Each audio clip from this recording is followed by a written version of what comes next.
ورجعت لكم بوصفة النهاردة معجون كده أكتر من روعة. هيرجع معاكي الألمونيا بتضوي ضوي كده، حاجة كده زي الفضة. ألمونيا ستانلس مهما كانت حالتها هترجع معاكي زي الفضة كده زي ما انت شايفة. كل اللي عايزاه منك انزلي حالا وقيمي القناة، لو عجبتك حطي لها لايك، وكمان اشتركي في القناة واعملي شير للوصفة لو عجبتك. هنعمل مع بعض معجون الكركديه. حضرتك هتجيبي الكركديه تضربيه في الخلاط وتاخدي منه العصير اللي انت عايزاه منه، وحطيه وسقعيه في الصيف وبألف هنا وشفا.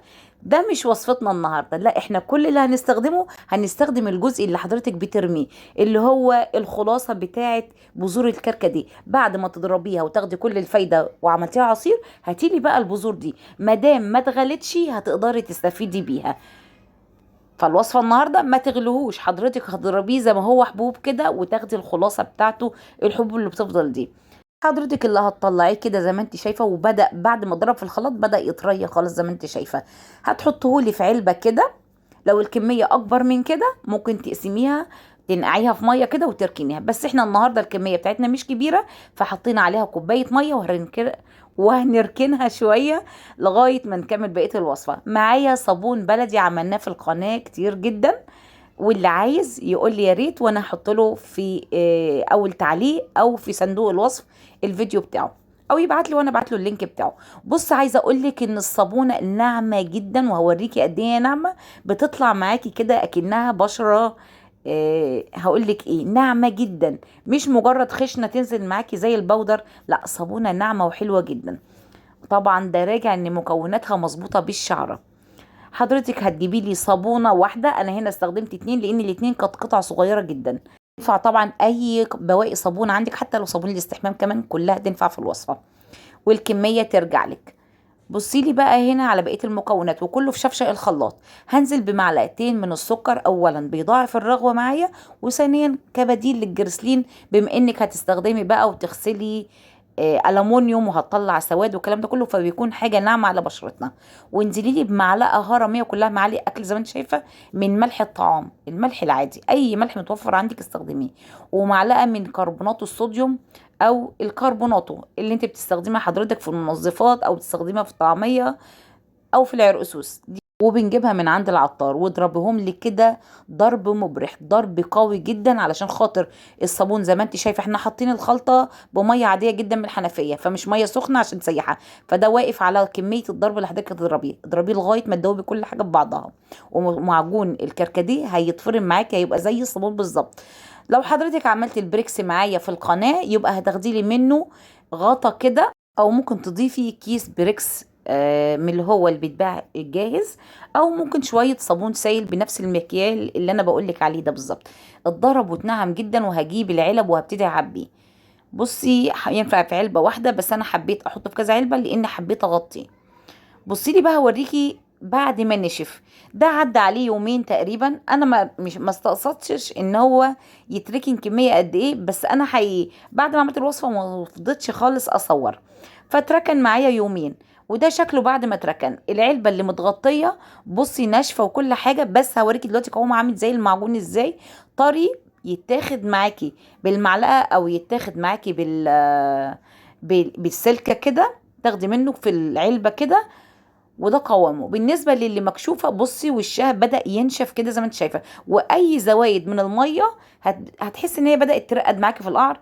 ودي طبعا ما فيهاش زوايد، نشفت تماما، فهتحسي ان هي مش نشفت صابون، نشفت كمعجون. تعالي بقى الغطيان بقى، حله بص لميت كل الالومنيوم، والحله دي انا بستخدمها في القليه لانها بتبقى عميقه شويه وصغيره، فبتاخد كميه زيت قليله، وكمان ليها غطا فبتمنعي الطرطشه. وانصحك انت كمان بالخطوه دي، يبقى انت كده حميتي بوتاجازك من البهدله. وبصي لي بقى هنا كل الحله اللي انت شايفاها دي، انا غسلت كل المواعين. عايزه اقول لك في البوتاجاز بقى تنضفي بيه البوتاجاز روعه. الازاز، الحوض الاستانلس، كل حاجه بصي روعه. حته سلكة مواعين او السلك اللي استانلس ايا كان اللي بتستخدميه. وتعالي بقى وامشي كده على الحروق، الزيوت، كل ده. بصي هتلاقي الالومنيا معاكي بتضوي. بصي عايزه اقول لكم ان انا في الوقت ده كنت حابه جدا من كتر النتيجه اللي شفتها. حبيت ان انا اغسل، يعني بقيت ادور على اي حاجه مش نظيفه واغسلها. بس عشان ما اطولش عليكم الفيديو، كل اللي غسلته الكميه اللي شفتوها دي بس. وما لك ان تتخيلي الجمال والروعه، المعجون رغوته روعه، ريحته حلوه جدا، يعني مش هتحسي باي ريحه مش مستحبه فيه، حلوه قوي. انت جربي بس الطريقه كده، وما تنسيش ادعي لي دعوه حلوه من قلبك كده، واعملي شير للوصفة عشان توصل لكل الناس. وبالله عليكم دعوة حلوة منكم كده، ان ربنا يقويني ويديني الصحة اقدر انفذ لكم وصفات.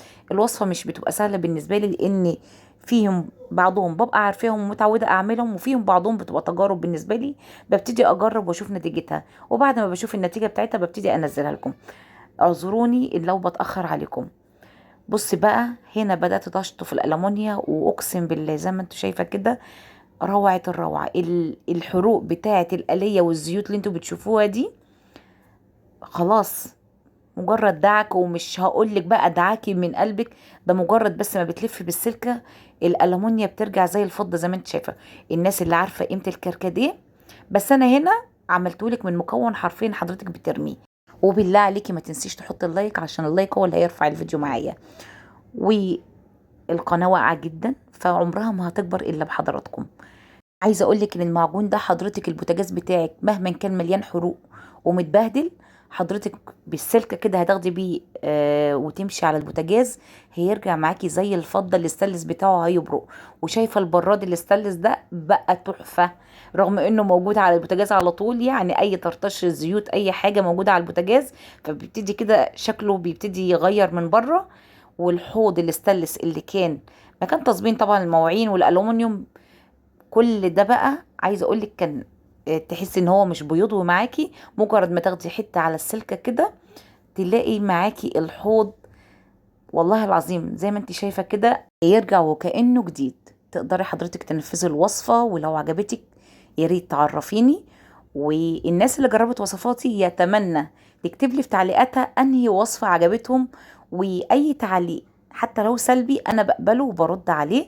فما تنسوناش بدعواتكم. وخلص الفيديو بتاعي ووصفتي النهارده خلصت، واتمنى منكم دعوه حلوه عن ظهر غيب كده، وكلمه حلوه في حقي لو القناه فعلا بتفيدكم. ونتقابل في فيديوهات جديده ان شاء الله، ودمتم في رعايه الله.